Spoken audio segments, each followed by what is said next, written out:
Sonra Perast'a kadar geldik. Vay efendim dilek dilemedik falan olmasın. Yaptık efendim.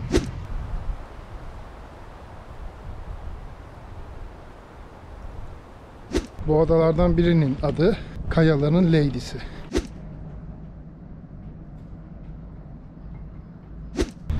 Perast güzel yer.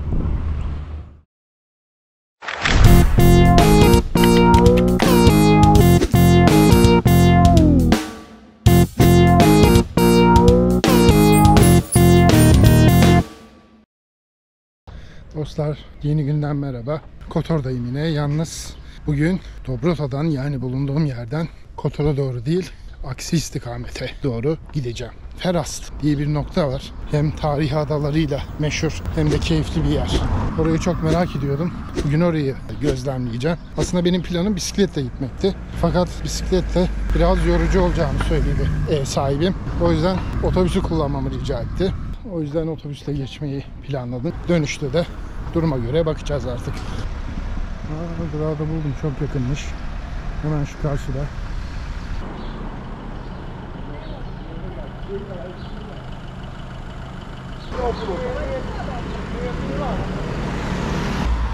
Oh. Dostlar, otobüste geldim Perast'a. Böyle bir işte 15 dakika falan sürdü. 15-20 dakika arası bir şey. Ama arkadaş, yani o otobüste nasıl bir gürültü var. Çok genç binmişti. Bağıra çağıra konuşmalar, gülmeler. Böyle çok gürültülü bir yolculuk yaptık. Burası şimdi tepeden gayet güzel görünüyor. Biraz da şehrin içine girelim, bakalım ne var ne yok.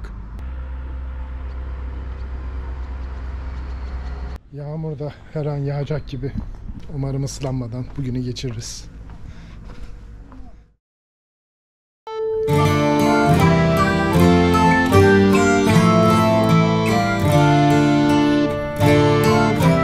Perast, Kotor'a bağlı deniz kıyısında bulunan bir kasaba. Burada her metrekarede tarihin izlerini bulabilirsiniz. Etrafımdaki tüm yapılar adeta bir kartpostaldan çıkmış gibi. Burası sokaklarında yürürken kendinizi orta çağdaymış gibi hissedebileceğiniz bir kasaba.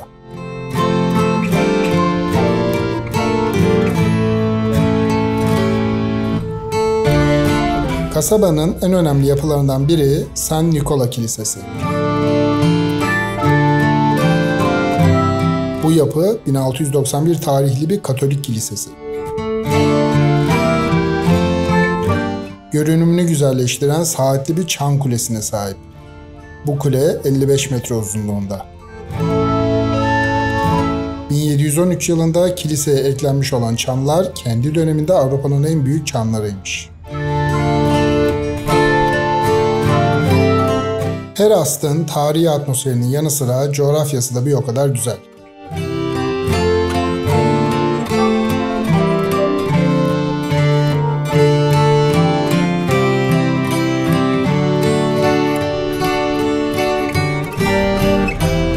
Sokaklarında gezerken denizin ve tarihin tam ortasında kalıyorsunuz.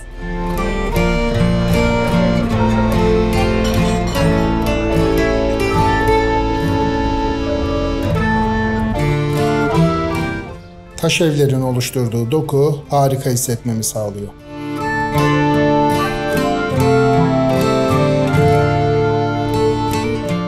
Ana caddesi çok renkli.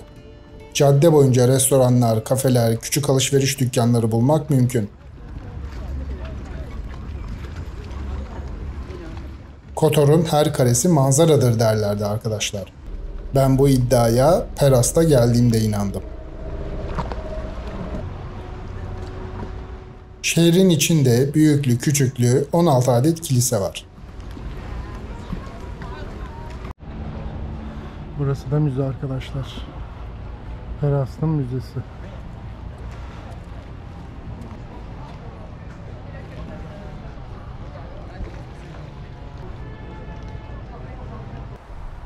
Az önce bahsettiğim San Nikola Kilisesi ve yanında bulunan kulesi Perast'ın fotoğrafik açıdan adeta kimliği haline gelmiş desem yalan olmaz.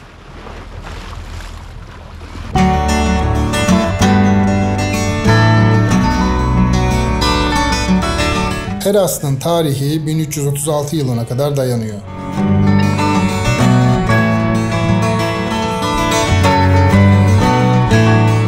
O yıllarda burası ufak bir balıkçı kasabasıymış. Şehir 1420-1797 yılları arasında Venedik Cumhuriyeti'ne bağlıymış.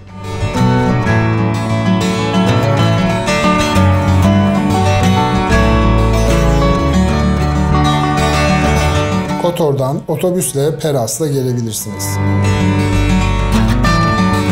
Yaklaşık 20 dakikalık bir yolculuk yapmanız gerekiyor. Araçla gelmeniz halinde kasabanın çıkışında bulunan otoparklarda aracınızı bırakmanız gerekecek. Sahil yolu Peras'ın kalbi. Burada deniz kıyısı restoranları, yolun diğer tarafında da işletmeler olduğundan bu hattı yürüyerek gezmek çok daha keyifli olacaktır. Çok değil, bir başından bir başına yürümeniz 15-20 dakikanızı alacak zaten. Ama manzaralarda duraklamak ve doğanın büyüsüne kapılmak bu sürenin içine dahil değil.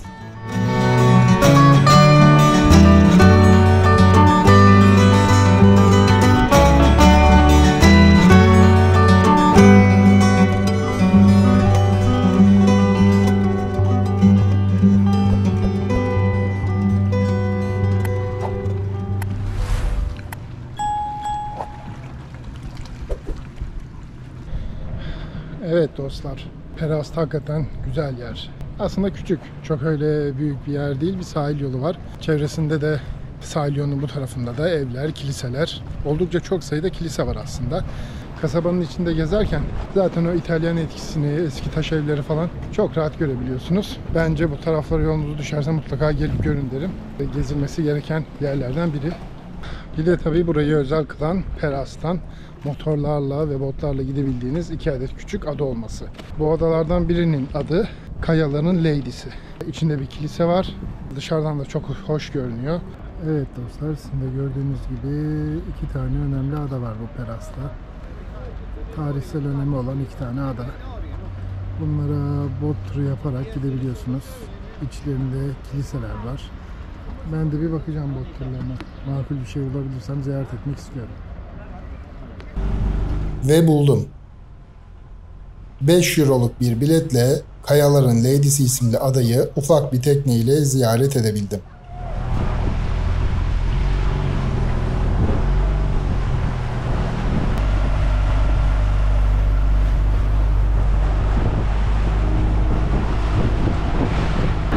Evet dostlar, bindik sonunda motora. Adaların biri kapalıymış ama diğerine gideceğiz ve 15-20 dakika kadar gezme şansımız olacakmış. Adaların etrafında dönüp tekrar Peras'ta döneceğiz.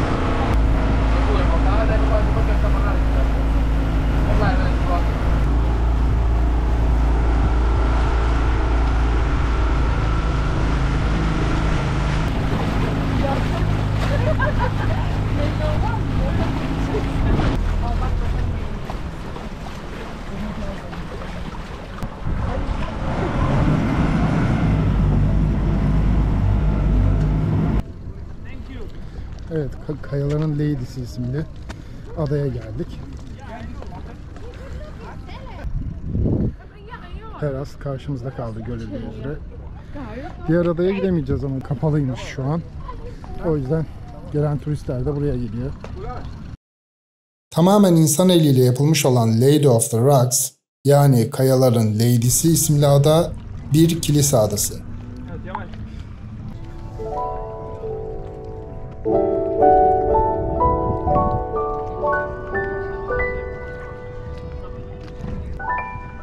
Adanın yapılış hikayesi tamamen dini nedenlere dayanıyor dostlar.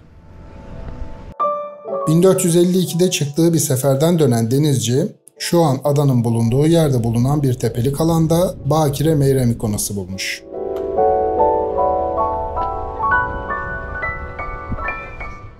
Peras halkı o günden sonra seferden dönen denizciler için bu bölgeye gelip denize taş atmaya başlamışlar. Zamanla biriken bu taşlar da küçük bir adacık meydana getirmiş.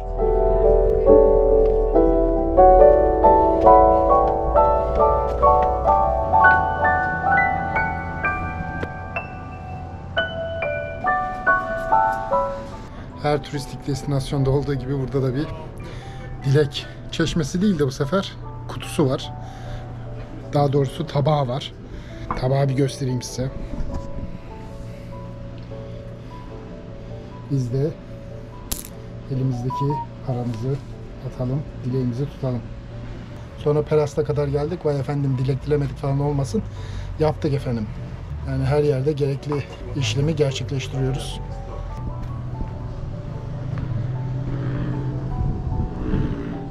Burası da kilisenin balkonu gibi bir mevzu. Görüldüğü üzere. Diğer ada da karşıda. Teras da bu tarafta. Dışarıdan hakikaten çok hoş gözüküyor.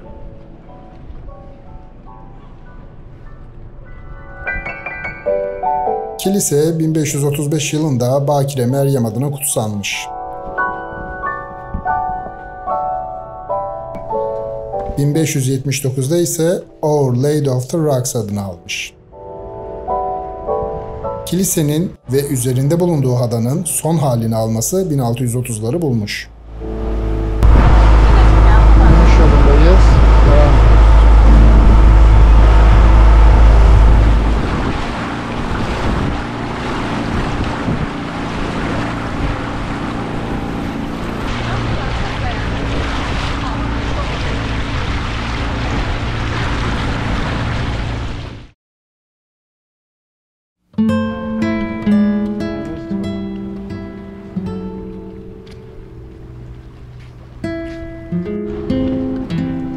Kotor'a gelindiğinde Peras'ta mutlaka vakit ayrılmalı diye düşünüyorum.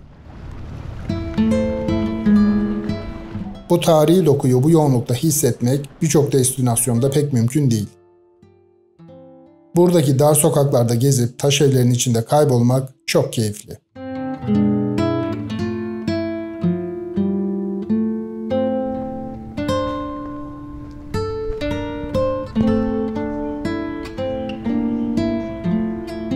Kasabanın kendisi gibi çevresi de çok güzel.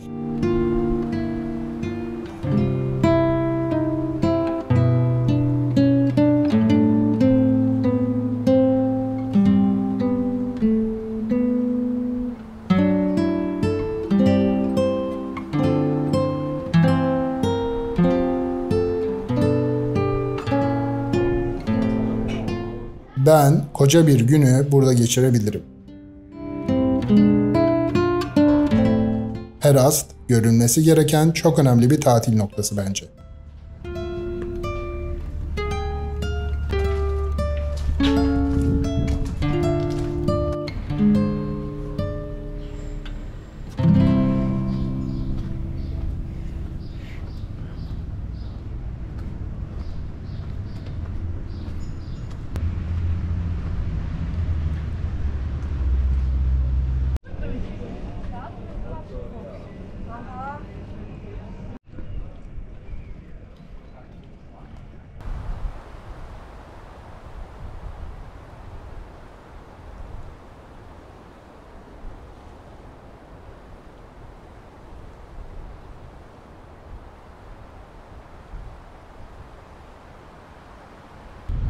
Şu karşıda görülen dağların arasındaki boşluksa Kotor Körfezi'ne açılan boğaz.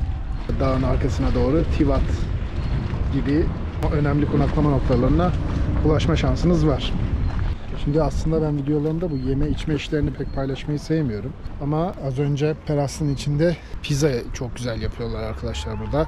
Kenarlarındaki hamur oldukça lezzetli olmakla beraber kullanılan malzeme de çok lezzetli. Ya, pizza olayı burada çok iyi. Bir de Peras keki var.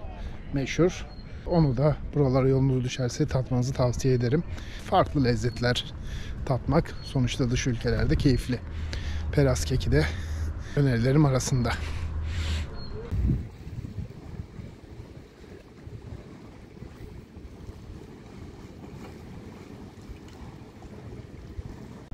Vallahi gezdim dolaştım ama burası çok huzurlu ya. İnsan hiç gitmek istemiyor vallahi. Buraya gelin dostlar. Yani Kotor'a kadar gelmişsiniz. Burayı görmeden dönmeyin mutlaka. Tam böyle tarihi, doğal, yani müthiş bir hava alıyorsunuz buradayken.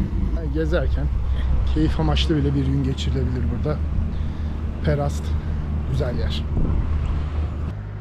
Evet dostlar, Perast'ta da akşam ettikten sonra yavaş yavaş konaklayacağımız yere doğru gitmek için yola kadar çıktık. Bu arada sahilden buraya kadar da bayağı yorucu yani. Çok öyle fıtı fıtı çıkamıyorsunuz. Neyse geldik. Otobüs bekliyorum. Otobüsle birlikte kaldığım yere döneceğim Dobrota'ya. Artık akşam da orada biraz takılır. Oradan da yavaş yavaş evime doğru geçerim. Ve bugünü sonlandırırım diye düşünüyorum. Bugünü Perast'ta ezdim. Kotor gezim devam ediyor. Burası çok renkli bir yer. Kotor hani başlı başına gelin burada bir hafta falan kalabilirsiniz hiç sıkılmadan yani. Her gün farklı bir yer gezerek. O yüzden burası keyifli. Gelin ve tadını çıkarın. Hazır vizesizken değerlendirmek lazım. Çünkü yakında Avrupa Birliği'ne girme durumu olacak Karadağ'ın büyük ihtimalle. Ve buralara Schengen'le gelmek durumunda kalacağız. O yüzden hazır vizesiz durumdayken gelip tadını çıkarmak lazım. Evet, Perast bölümünde burada sonlandıralım. Yeni bir macerada görüşmek üzere en kısa zamanda. Görüşmek dileğiyle dostlar. Kendinize iyi bakın. Bye.